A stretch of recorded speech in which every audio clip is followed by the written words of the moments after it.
Welcome everybody to Canary Live. You won't believe who I've got with us tonight, folks. None other than Ian Lavery MP is joining us to talk about an incredible report. And I don't say that lightly. There's often times when we've got to do our homework as political journalists. It's a fairly turgid affair. But I have to say, getting to read this report in preparation for this conversation with Ian tonight, been absolutely fascinating. The report is called No Holding Back, and it's really an analysis of, how did Labour lose connection with working class communities? And Ian is here this evening to talk about how this report came about, what were the key findings, and where can we go from here, and how can the Labour Party rebuild bridges with working class communities? And before we start, I think I'd like to begin by just defining what we mean by working class. Because I think there's been a tendency, certainly in terms of the establishment media and the Conservative Party, that when they say traditional working class voters, what they mean are white working class voters. And one of the amazing things about being working class is that we all know is it is an incredibly diverse community of people. It is Black, it is brown, it is Jewish. It is male, it is female, it is trans, it is LGBT, and there are all of these different groups. And we come together out of our common interest, which is class. That is the thing that unites us and knits us together. And I was really heartened to see the report, Ian, actually making that statement very clear, very direct, and very powerfully. So, Ian, obviously there will be people watching this who didn't know what happened in 1992 with the report that began New Labour, that little pamphlet. Could you just kind of lead us through that? Because I think when people understand the significance of 1992, they will understand the significance of the report that you've done, the report we're talking about tonight. Yeah, Kerry-Anne, just before I start, thanks very much to you and your team for the fantastic support that you've given the left of the Labour movement, the left of the working class movement for a long time now. Thanks for the unswerving support you gave to the Jeremy Corbyn years. You don't get enough credit for the fantastic way in which you forensically ripped apart the opposition. You really, in lots of detail, supported the Jeremy Corbyn shadow cabinet, the Jeremy Corbyn project, and it's good to be on here tonight, and hopefully we can have a bit of chat about different things. Sounds good to me.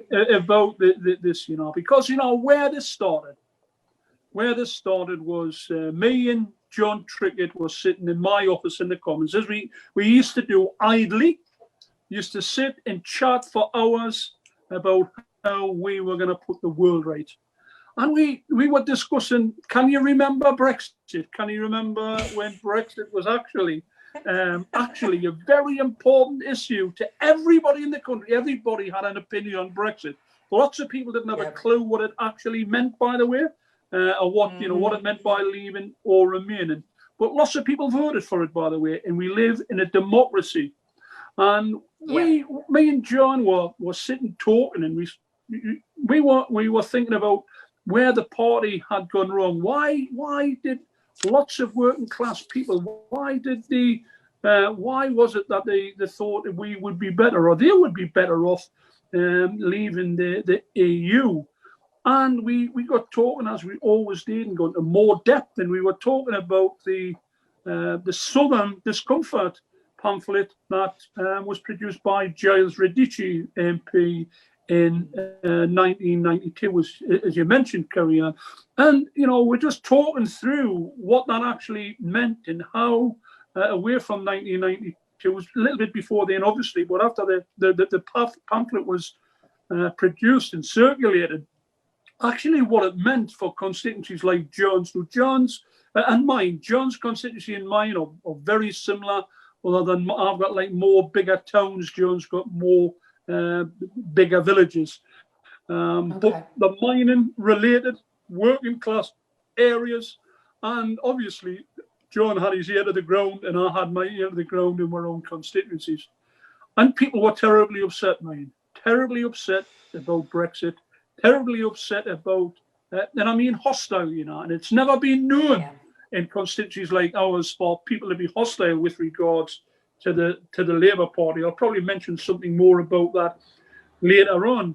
But we were looking through the Radici Southern discomfort. And basically what it said in layman's terms was that at that particular point in time, the Labour Party should understand that areas like ours, areas in the north, areas in the Labour heartlands, it's not just the north, by the way, because you've got the East Midlands and the West Midlands, so you've got Yorkshire and Humberside, you've got the northwest, you've got the northeast, and of course, didn't we have Scotland at that time, man? Didn't we have Scotland? Remember that? Remember when there was a Labour Scotland? Can everybody on this, this podcast remember we actually used to dominate Scotland because we had politics which people in Scotland could associate themselves with. And the 1992 report from Radici basically said all those voters, all those trade unionists, all those Labour heartland communities have got nowhere else to go, so we need to leave them. They'll vote for us anyway. They've got nowhere else to go.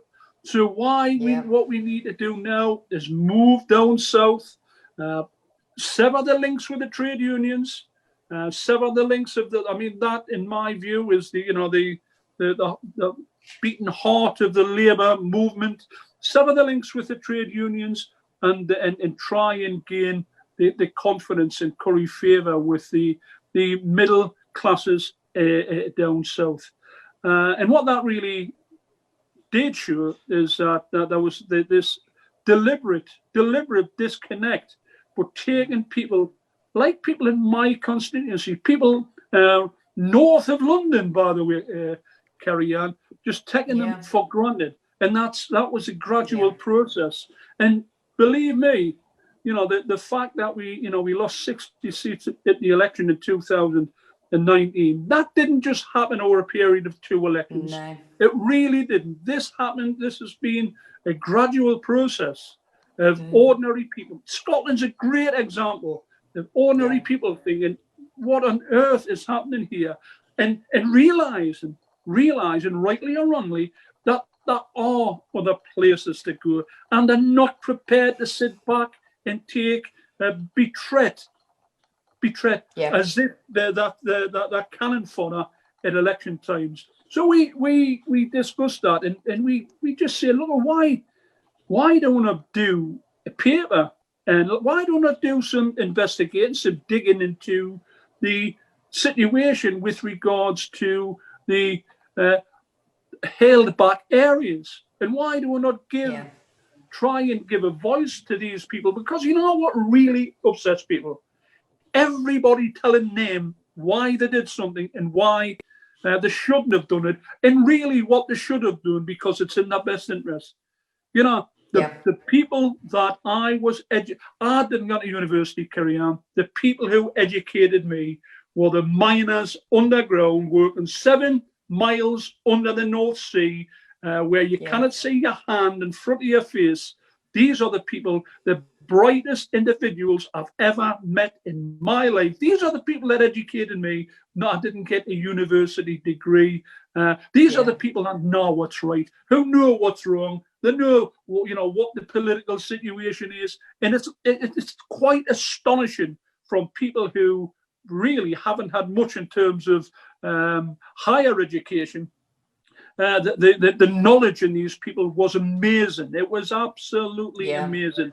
And they're the people who educated me. The University of Life, the University of the National Union of Mine Workers. I've got a degree in solidarity, Kerry-Anne. More than a degree in anything else. I got that one as well. I got that one as well. No, I'm the same as you. I don't have a degree, and it's almost unheard of, in journalism, that you would not have not just a degree but an advanced degree. And it's just like, wait, guys, there are lots of other ways to learn, and particularly in journalism, the most important thing is being out there. Have lived some life that you can then bring to that journalism. But, you know, it strikes me as crazy that you become a journalist in a classroom. A lot of these communities, you see, which were left behind deliberately so and all, you know, always received less than what they should, never received the right investment from any government. You know, these people left work, went mainly to the pit. The community relied on the pit. Other businesses relied on the supply chain. And people were, as I said, unbelievably well educated in life, in social skills, and community skills, and in helping each other. A lot of them wouldn't say it was solidarity, but it was 100% solidarity, Kerry-Anne. That's what it was. Living and breathing solidarity, looking after each other, looking after the old lady who lives down the street who's got problems, which thinks, you know, a world ending, which could be resolved like that, and actually was resolved like that. Helping each other in different industries, joining people on the picket lines in the hospitals, joining people on the picket lines when they've got problems. That's like living, breathing solidarity. And these are the, as I said, it's what I wanted to touch on actually, because one of the things that kind of came through lag in that report was first the decision to turn. The decision for Labour to effectively kind of take those communities for granted was deliberate. It wasn't an accident. It was a strategy. So we need to be clear about that. It was a strategic decision made to say these people will always be with us. So let's go and focus all our energy on these sort of floating voters down south. We don't have to worry about them. We're seeing the same happening incidentally right now. Certainly with Muslim voters, definitely with black voters, you know, there is a level of fury in those communities, I can tell you at the moment, about sort of feeling like, hey, you know, don't take us for granted. But what struck me, just on a personal note, I recently moved from Bristol. So, you know, I grew up in a sort of pretty traditionally working class area, Bristol, called Kingswood, and I've moved from there to the Welsh Valleys, and I'm in a working class community. I'm not in a cottage or off a farm somewhere. I know I'm in a house in a terrace, you know, like everyone else. And one of the things that struck me immediately was the absence of shame about being working class. That there remains here a pride in that identity. It's not something you escape. Like where I'm from in Bristol, being working class was like a very unfortunate start point, that your goal was to get the hell out of being working class as quickly as possible, lose your accent, climb the ladder, move out, go and live somewhere else, because if you were still in Bristol, you're considered somehow defective. And it was that wholesale buying into that conservative driven idea that being working class is something, it is a source of shame. And it was a small thing that showed me this difference. Here, if you want to get rid of something, you take it to the end of your driveway and someone will come and get it if they want it. You can do it with a cooker, with a microwave, with a lawnmower, whatever it is. You take it to the end of your drive, and because no one around you has got much money, they'll go, "Oh, brilliant, lawnmower," and they'll gladly pick it up. You give them a wave, and off they pop. That would never happen in Bristol, because the very idea that you would admit by an action that you maybe couldn't afford to go and buy a lawnmower or buy a new washing machine would be like, we've got a lot of different rude names for it. And it was such a wonderful feeling to be in an environment that I've almost never experienced, because, I grew up in the 80s, and even in the 80s, Thatcher's in, everyone in Kingswood was trying to buy their council houses and be upwardly mobile. So it was why I found this report so interesting is it does ask that question about how do we almost recreate that sense of being proud of ourselves, that, we're the nurses, we're the street sweepers, we make, we drive the trains around, we transport goods all over the place, we are the essential workers. Where is that, how do we challenge that Tory narrative of, you guys, you do everything that is important and needs doing in this country, but you're basically scum, because that's in their blood now. I think that's the biggest difference between the voting of some sections of the English working class and other, regions. I'm not convinced that people see working class as scum, but I will tell you, really that in the House of Commons, people who come from a working class background are definitely sneered upon. A lot of people within the all parties look at people who have an accent and look down their nose at them. I mean, I haven't got much of an accent, you can tell. I speak the Queen's English. I've had electrocution lessons, Kerry-Anne, right? I would never... We better be subtitled here. Nobody's going to understand us. I would never, ever, ever want to change my accent. I always tell people that I'm working class. I'm not one of these that strives to be like another class above what I am. I know where I'm from. I know what my mum and dad did. I know what my grandparents did. I know what my community did. And I'm absolutely rock solid proud of that. You mentioned the valleys. What a wonderful place the valleys are. It's remarkable. And when you look at what, I was shaped by the people in the valleys, the people in the coal mining areas. People again who walk the walking, living embodiment of solidarity and socialism, and it was a daily thing. They wouldn't come out of their doors and say, "I'm a socialist," rah rah rah, waving the red flag. But everything they did from morning till night just was pure socialism, pure solidarity, thinking of others, and the likes of the National Union of Mine Workers in the valleys was an institution that not only controlled the politics, which was brilliant, but also controlled the communities. They stimulated the local economy. They helped people. They were the social side of the communities. They had racing pigeons. They had lectures. They had choirs. They had whippets.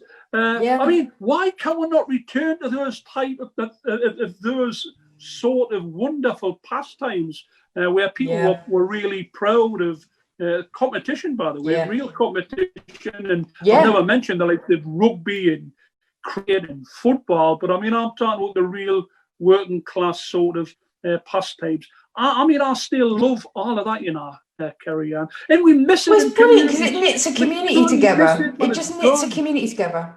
Yeah, absolutely. But like the South Wales coalfield, it was brimming of people who worked really hard, looked after their families, looked after each other, and were all always talking about politics. Same Yorkshire, same as the Northeast, always talking politics. And there was that coming together at all times. Lots of constructive discussion.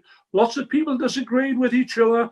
Did it in a constructive way. I've seen meetings of the union, the National Union of Mine Workers, of 800, 900, like hairy backside miners screaming on different issues, and people disagreeing, and never once was there any violence, any threats to anybody. And once you come to an agreement and an arrangement, you know what? You walk out the door and everybody agreed and stood by what that agreement was. We haven't got that anymore, and that's what we've got to do. We've got to reroute the labour and trade union movement in the communities. And I think probably we'll get onto the issue about like community organising and what that actually means, because that's the way we'll win elections. We cannot just tap people on the shoulder the week before an election and say, "Hello, I'm from the Labour Party.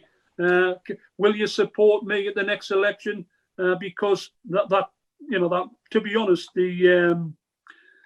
that's gone, and we need to reroute. We need to seek back the trust on a genuine basis, not tokenism, and ensure that ordinary working people, like they did in the past, see the Labour Party as a natural home. When I was amazed by lots of the discussions that took place, it was great. Some I agreed with, some I disagreed with. But to think and to hear it at first hand, people saying, "Well, Ian, you've lost the party, you've lost me, they've lost my community, the trust isn't there. We feel as if we're cannon fodder. We feel as if we've been cannon fodder, political cannon fodder for many, many years, and you haven't stepped up to the plate. You're going to have to do some convincing before people automatically change back to supporting the party. That's the challenge we've got, by the way. And if we cannot get that coalition back, we cannot win them 48 seats in the Leave areas that we lost in 2019. We do it win an election. And, Kerry-Anne, I'm sorry for ranting, and the party knew this on the run-up to the 2019 election.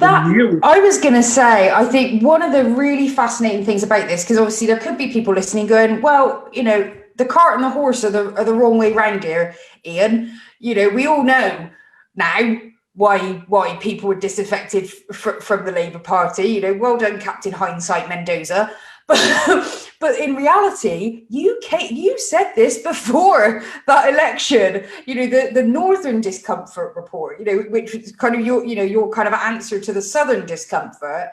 You know, you did actually put in that hoofwork prior to that election to warn really the party as a whole of the danger of the strategy that it was adopting with, you know, back in the second referendum, which I think anyone with an ounce of integrity and political nous knew was going to have devastating consequences for the Labour vote in that next election. You know what, Kerry-Anne, you know what was really annoying, because you can win the argument, you know, and still not advance. But really what was happening right way through the Brexit argument, when, you know, I was national campaign coordinator, and myself and Jon Trickett at Shadow Cabinet meetings and at other meetings were continually saying, look, this is what the polls are suggesting, this is what will happen.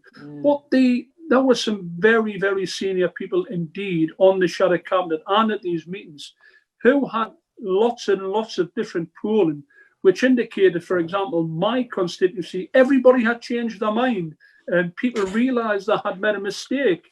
And if we didn't change immediately to be a party that supported a people's vote, a second referendum, that we would lose 50 to 60 seats to the Liberal Democrats. It was never going to happen. People were misled. They were marched down the garden path. And yet now you see the very same people at senior level who haven't been kicked out of the Shadow Cabinet like me and Trickett were, by the way. That was pretty hurtful, you know. I like being in the Shadow Cabinet, but I got kicked out. Yeah, we liked having you there, Ian, to be honest. It's nice to have a working class warrior in that cabinet. And, you know, you see these voices getting increasingly, you know, pushed out. And it's almost like the same things happening to the working class MPs as has happened to the working class voters. You know, it's like, we know best. You know, we know best. We don't need to, you know, kind of listen to you guys. It's no way to run a party, to me. Well, it's that we're going through some extreme difficulties, but it's called the struggle. It's called the struggle, and as I always say, at least a million times in any day, you know, it's not called the struggle for anything, for no reason whatsoever. But I mean, we warned them. They warned us that people wouldn't. I mean, I said at one stage, by the way, that I didn't think that there would be a massive amount of Labour voters that would sway from the Labour Party to the Tory Party. I was proved slightly wrong on that, because they did.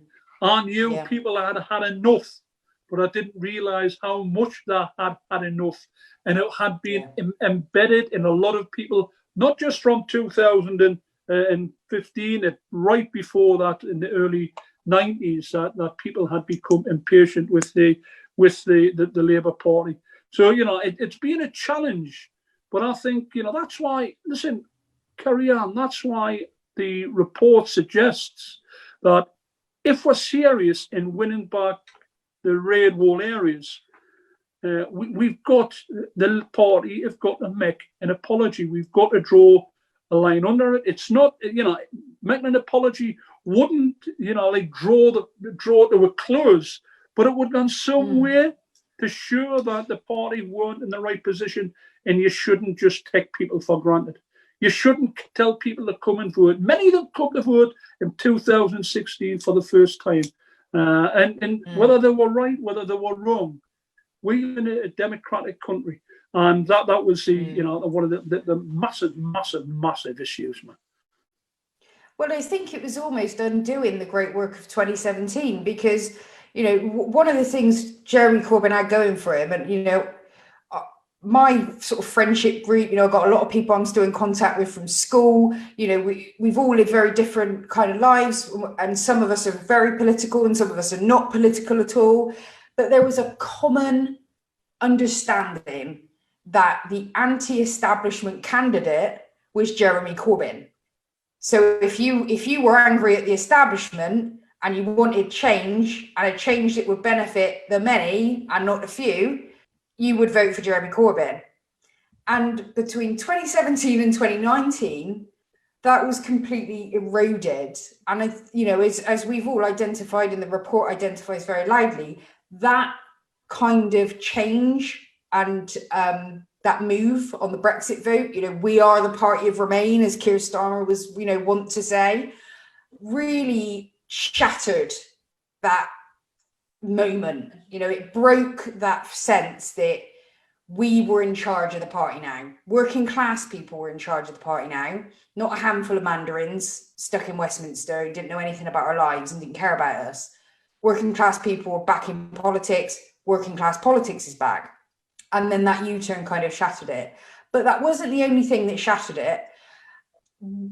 What were kind of some other elements of things that people told you, Ian, that you thought, wow, okay, that I can see how that impacted their vote?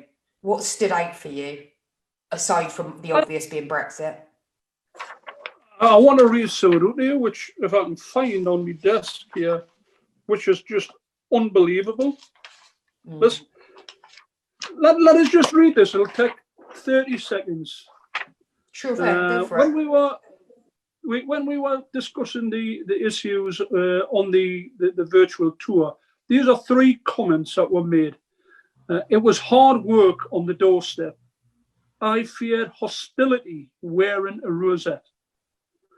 I campaigned in this area, knocking on Labour voting doors to get out the vote, and people were very angry and shouting at the activists in the northeast. In the past, you could have a transformative conversation on the doorstep, but not now. It's almost become a social norm in working class communities to be anti-Labour. Now, who would have thought? They are very strong words and deeds. That's what people were telling me, John and Laura. And it's quite hurtful to think that. And these aren't fools. These people we were talking to were a cross section of society, and the whole idea is to listen to what they've had to say, and that's why we put these things in the report. So we listen to what people have got to say, and it's true. People were knocking on doors, and there was a lot of hostility in rock solid areas. I mean, how on earth did we lose Blythe Valley, for example? It's just beyond me. It's only 2 miles from where I live, being Labour forever and a day. How did we lose that? And it's simple. It was because of right-wing populism. It was because of a simple message that we'll get Brexit done, telling people that their lives are going to be much, much better. Because a lot of these people, who voted to leave, by God, they're not racist, Kerry-Anne. And it has been suggested that people who voted leave were racist, white working class racist scum. How dare anybody suggest that to be the case? Because it definitely wasn't. Certainly wasn't in my area. Certainly wasn't in the likes of Blythe Valley. But people have had a shit life, Kerry-Anne. People feel left behind for generations, and things haven't changed, regardless of who's been in power. People have had a shit life, and a lot of them thought, well, why do we not try and give this a break if we leave? Because Nigel Farage and Boris Johnson and the likes say we're going to have a much better life. And then the media, who were, right behind these people. That wasn't a fair and balanced media on the run up to the Brexit. Look at what Sky News did. Sky News, it was the Brexit news for nearly a year, man. It really was. You couldn't move for it. I found it incredibly cynical the way all that just stopped. By the way, the morning after the election, it was like, oh, done. We don't care about it anymore. Both sides. It wasn't, it wasn't just Brexiteers. It was the Remainers as well that had been going apocalyptic, for 2 years. That everyone's going to die, and all of this stuff. And then it was like the moment they got rid of Corbyn, they all went, oh no, it's actually socialism that we were worried about. we didn't mind about Brexit. I always say it. I spoke at hundreds of meetings, over the year, and I always say that we've got to make sure that we get past this Brexit hurdle, and we've got to focus on the policies which the party have put forward, because the policies in 2017, the policies in 2019, well, quite simply everything I've ever wanted and campaigned for since I was 14 years of age. It was utopia, political utopia for me. I was delighted with what we had come up with. And for the first time, like in the labour and trade union movement, I thought we had something that really replicated socialism and would give everybody the chance in society. And we couldn't get... Those that turned their back on the party really are the most vulnerable, the ones that are in most need. We're talking about people who are in low paid employment, they live in rundown areas, lack of investment, poor hospital facilities, poor schools, living on benefits, many of them working and claiming universal credit just to make ends meet, many people working, using food banks, many people working and, as I say, claiming benefits from the state to basically make up for the poor employment rights they had in whatever economy that they were working in. So it was very difficult. It was a concoction of all them things. But I'm telling you, Brexit was the reason why we lost the election, and people need to accept that. I got lots of abuse, I think can I just tell you? Don't get, because I think part of the problem is they don't understand why people voted Brexit, and as you and I both know, there is a terrible habit among centrists to decide what we all think and then just chat about it without ever having bothered to actually engage any of us in a conversation to find out what we actually think. And I did see that happen with Brexit, and I see this as someone who voted to remain simply because I didn't believe there would be a left-wing version of Brexit in time. And I thought, Christ, this could be a nightmare if the Tories get hold of Brexit. So I'm just going to hedge my bets for now. I've got no love for the European Union. It's been a disaster for a lot of reasons, but let's not get dragged off into that. But I did vote remain. But Kerry-Anne, listen. But what gets me, I actually ended up almost being ashamed that I was associated with people that had voted remain, because the level of arrogance was just breathtaking, and the level, and actually the lack of curiosity about why people were voting was also an issue. And as a journalist and as an autistic person, because we're deadly curious as autistics, I'm fascinated. I was fascinated by how did this happen? Why did it happen? What are people saying? And I had a conversation. My wife had a reunion of schoolmates, and there's a guy there, same age as me, white guy, voting UKIP, working class, voting UKIP. UKIP don't have any policies that can help working class. Don't have any policies. So I said, but why? And he said, oh well, the thing is, I get immigrants coming around. Our workplace, they got these sandwich boards on saying, I'll work for whatever, and and then our boss will sack us and they'll take the immigrant on. And I said, but wait, I thought you liked capitalism.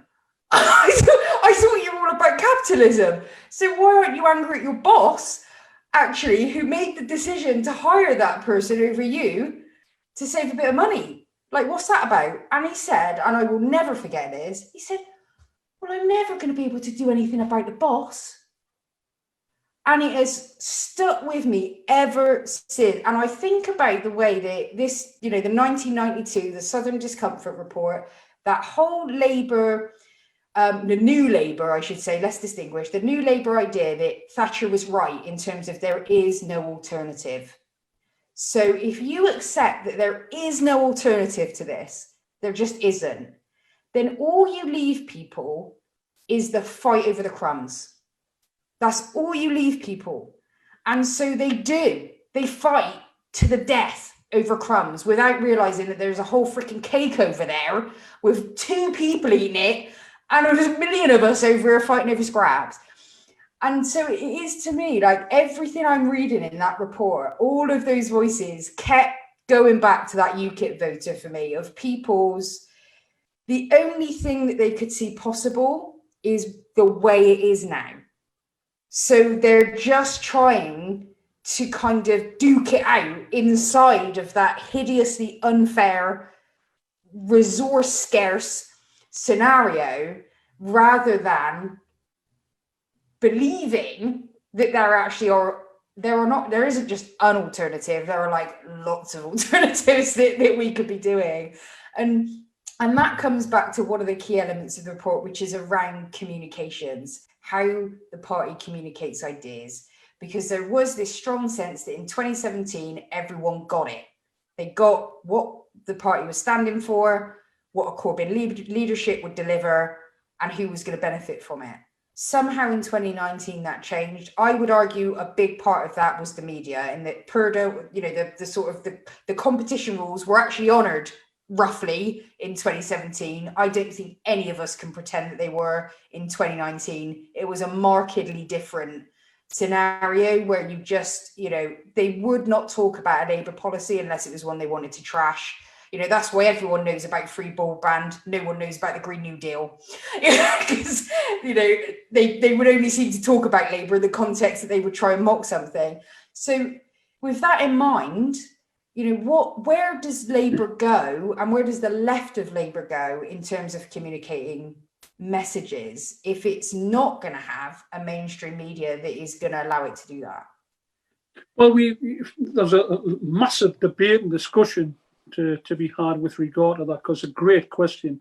And the basics are that you will never get the messaging across with the current mainstream media.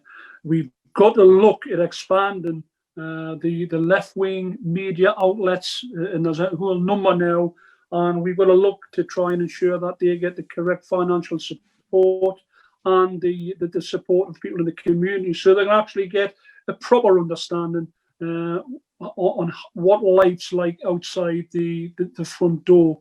And with genuine people speaking, giving the message across, trying to convince people of what you actually stand for. The second thing is you've got to have the messages, Kerry-Anne. You've got to have something which you can sell to around the kitchen table politics, where people understand what you're talking about. When you come in from work, you sit and you can say, well, that's what that means, instead of this weird type of language, political language, which gets lost on lots of people who, there's another politician who speaks for an hour and says absolutely bugger all, just confuses people and think they've done a good job in doing so.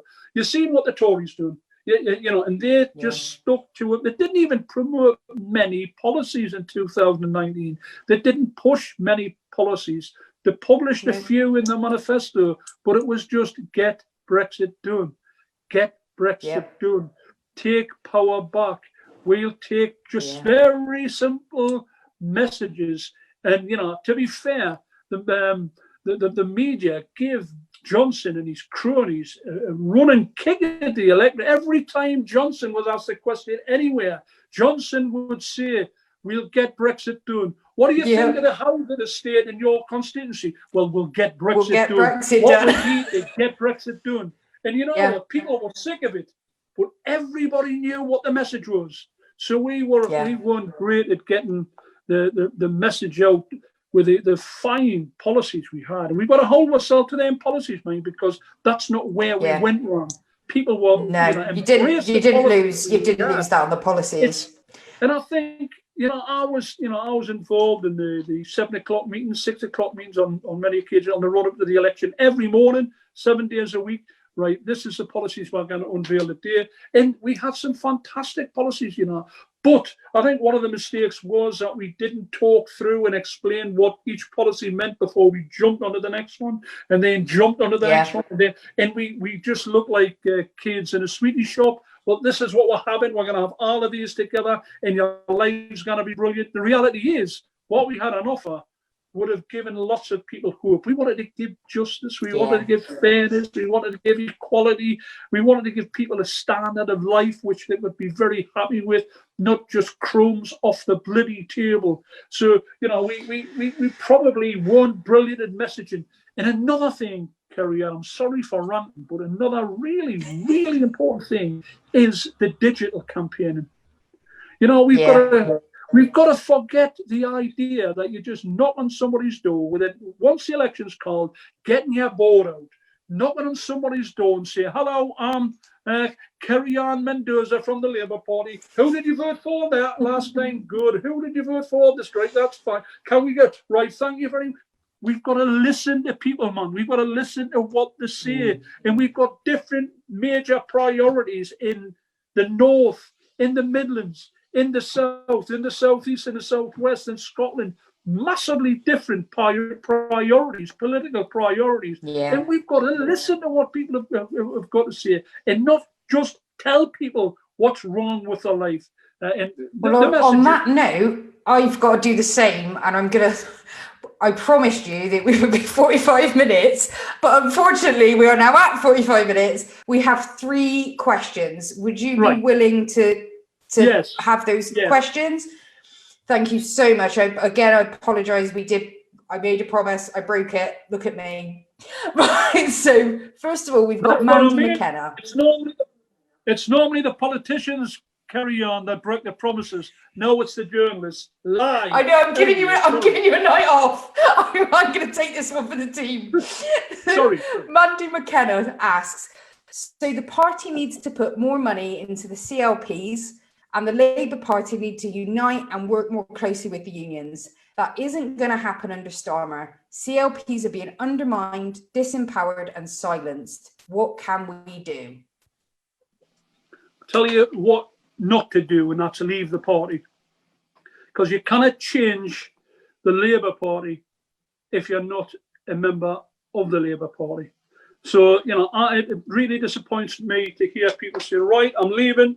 This has happened. I've been a member of the party for 30-odd years. I actually lived in the Blair years where I woke up every morning saying, what the heck am I in this party for? I should be like aware, and I realised that no matter what warts and all, no matter what the situation was, a Labour party or the potential for a Labour government was always better than the worst. You know, the worst Labour government, worst Labour party was always better than any Tory party. But there are problems at this moment in time.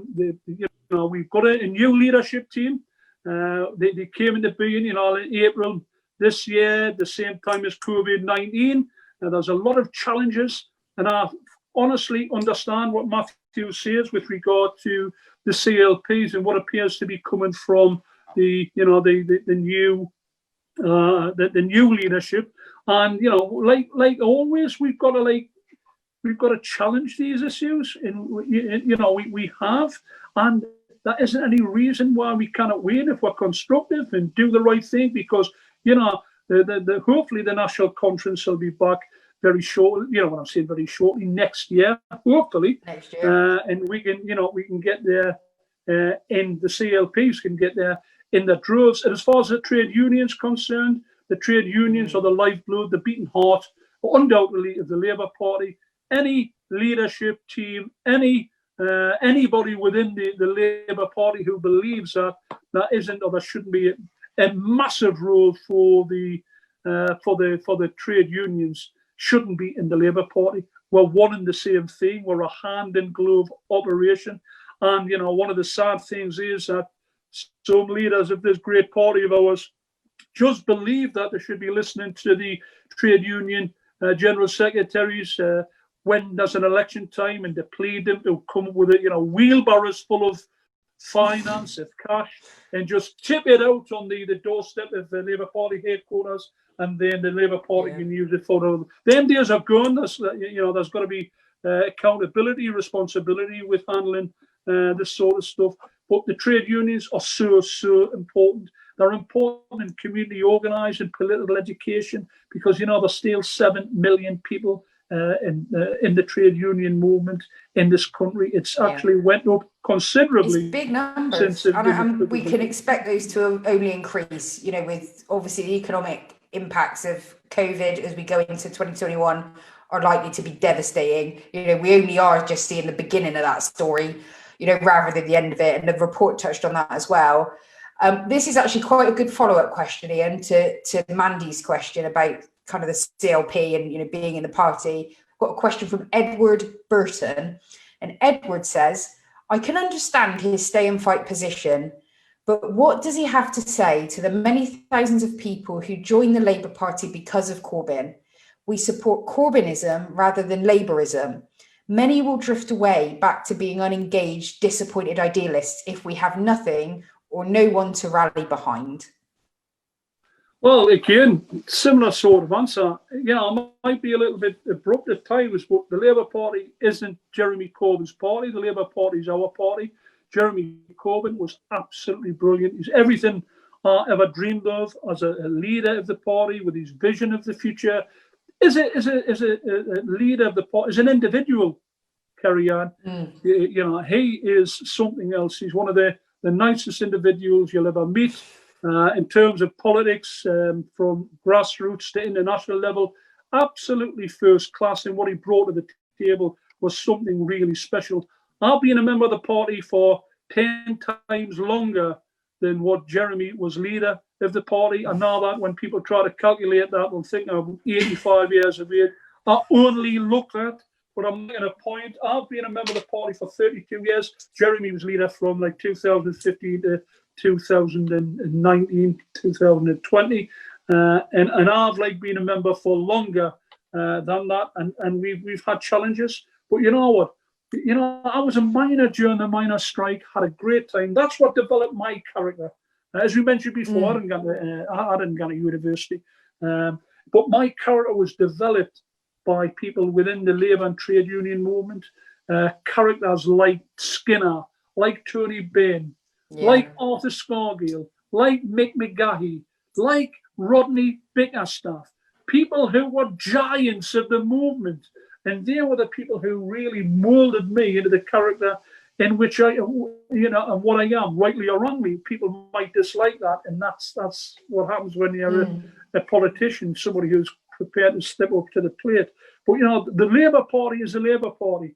Jeremy, fantastic individual. Jeremy wouldn't want, and he doesn't want a single person to leave the Labour Party. In history, in politics, you've only got a Labour Party leader for so long, right? And we haven't had anybody's had a leader that lasts for 100 years. So, Corbynism, I'm not sure that I ever supported the word Corbynism.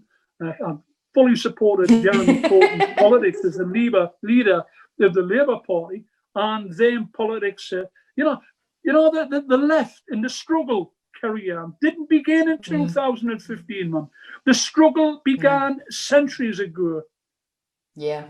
It began centuries ago, and there's people in every single community, the length and the breadth of this country, had people in them towns and them villages and them cities who stepped out on a limb because of socialism.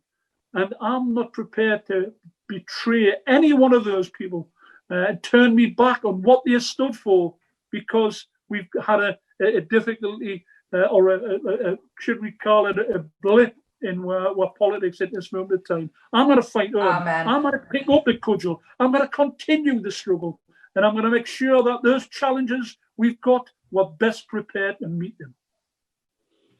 Well, I think you must be psychic this evening, Ian, because we've got another question. I'm going to tag my final question onto it, if you would be so gracious. We've got a question from Andrea Bradley.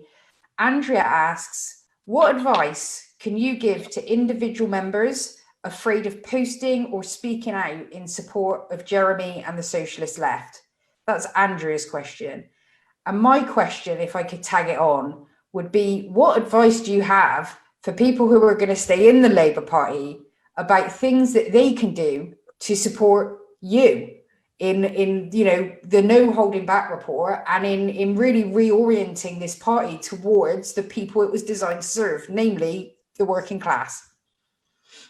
Well, what we've got to do, and I'll just say that what we've got to do in the first instance, the only way we can do it is with people in the party who would like to seek the same type of change as what we've been talking about tonight. And we need the Commons, we need the House of Parliament to reflect the communities in which we live. And that's what we've got to start with. And we've got to look at each constituency, who represents them, and we've got to make sure that in the future that we need to, as I say, we need to make sure that the people who represent each community, or people who've got a track record in that community, people who reside in the community, people who have got respect in that community, not people who were parachuted in from 300 miles away with a different accent and a different view and a different vision and a different culture than the people who live in these communities. How many times, Kerry-Anne, have we had people parachuted into rock-solid Labour places and they haven't made any difference whatsoever? So we've got to try and rebuild these working-class communities based on trust, and you can only earn the trust.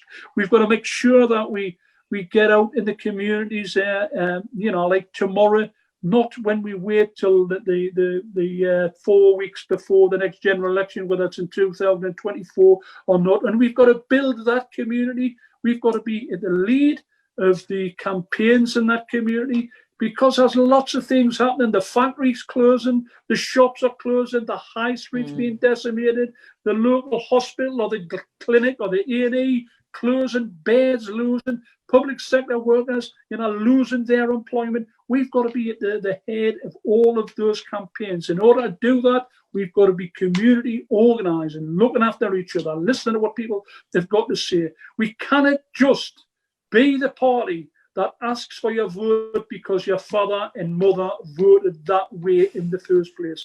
Them days are gone, and we've got to make sure that we're appealing, because political parties haven't got the divine right to remain in existence. They've got to have a reason. Yeah.